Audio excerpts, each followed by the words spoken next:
Early in the morning, really tired. My hand is shaking so much on camera, man. But anyway, focus on me. Yes. Yeah. This is Wire here, Remains of the Day, where I talk about three things that were thought provoking, interesting, or otherwise something to talk about, something to brag about. So I want to talk about three different things. Oh, you can see that. Anyway, three things during the day that during the week, just this week that were interesting. Like last Saturday, all the way to the day, which is Friday, where I released the video most of the time. Anyway, so if yeah, that's it, and I have nothing better to say. So let me just get on with it.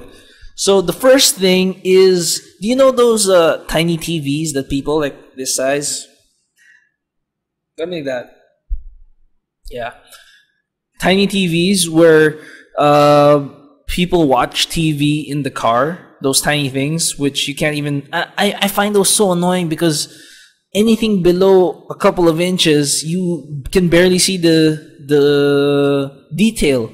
And I love looking at details when I'm looking at videos. So it kind of pisses me off. Plus, this guy was driving. He wasn't even looking at the screens, and there were like 8 of them in his car. It's one of those pimp my ride vehicles with those crazy spoilers and the neon lights. I just learned are not real neon. Don't know why I wanted to point that out, but they're not really neon. So I just find it kind of annoying. Like, you have all these tiny TVs and you're just gonna make everybody in the car super sick. If everybody in the car was me, obviously. But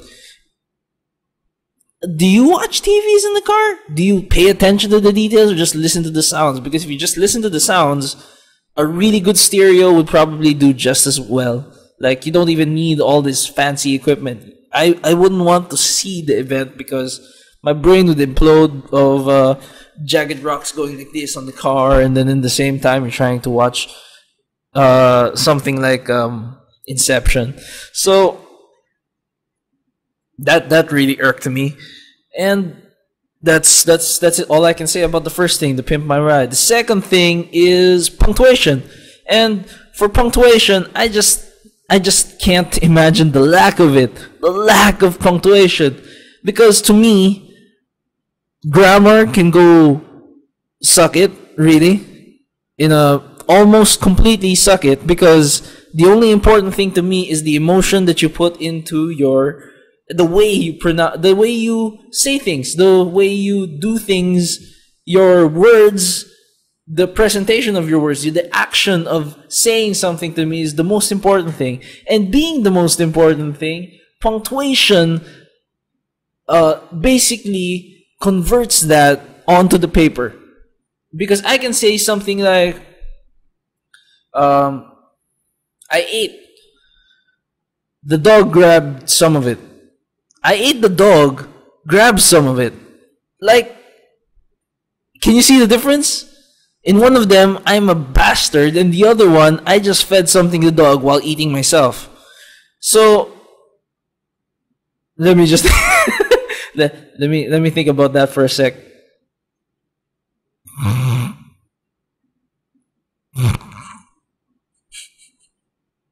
The words I say on camera. Besides the point. Besides the point. So, yeah, punctuation, just try to use it properly, because it messes with people in the wrong way. Or, get it right. Like, really, at least put some. Like, sometimes I find we've been doing word problems in math, and when you don't have punctuation there, it sounds like crap. Like, Anna was 3 times as old as I was when I was twice as old as you were. If there was no punctuation there, I'd be hard pressed to find the start and the finish of the first statement, because that's really annoying. You have to interpret and guess, and it's a it changes everything when you do that, and it's really bothering. So please, at least use punctuation. At least, at the very least, use commas and periods. Come on, like commas and periods are the simpler part. Commas not so much seen, but they're just as important as the period because it does cut up thoughts. And to me, that's very important to convey your message. That's really important because eating a dog and eating myself, eating not myself. I'm not eating myself. I'm eating food or eating a dog who is eating something. Who ate something else? Is that the right word? See, I said grammar wasn't that important, but punctuation, just punctuation. Come on, like give me something. Give me something. Give me something. My eyes, they're going Chinese again.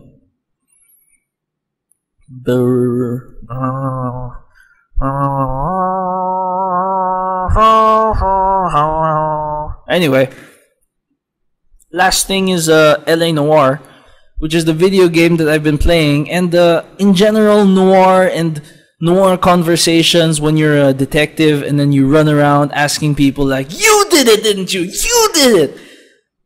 Those are kind of fun because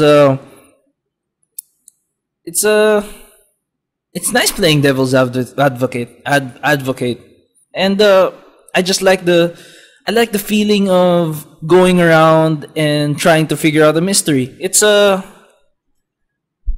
don't know, maybe it feels great. I have no idea. It's just fun solving mysteries, like solving a gigantic ass puzzle. So yeah, and in LA Noire, there's only 3 choices. Like, you can only believe them, doubt them. In other words, you don't believe them, but you don't got any evidence. Or you can go, objection! Objection! Where you present evidence and tell them why they're so wrong. Or at least, you know, why they're lying to your face. So, that, in general, was really annoying because I never got to use. You get these cheat points in the game to make it kind of easier, and I was so paranoid that I never used one near the end because I was just having so much fun with the story, and it was starting to get obvious, which is sad when you think about it. I wish LA Noire was a bit longer, but then they spent so much money making it so cool with all the facial movement, where you could guess who was lying based on their face. You can't make that much money, especially a few years ago. People didn't buy that many games, and that's a $60 title. So, all power to Rockstar for what they did, but you know, sometimes you have to work with the market at hand, and I think LA Noire would have benefited a couple of years later. Like, get the technology a bit cheaper. I'm rambling on here, but I just really like the noir storytelling, especially when it's done right and done with accurate representation.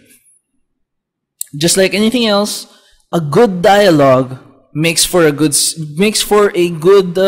presentation, and it opens up the doors for so many different things.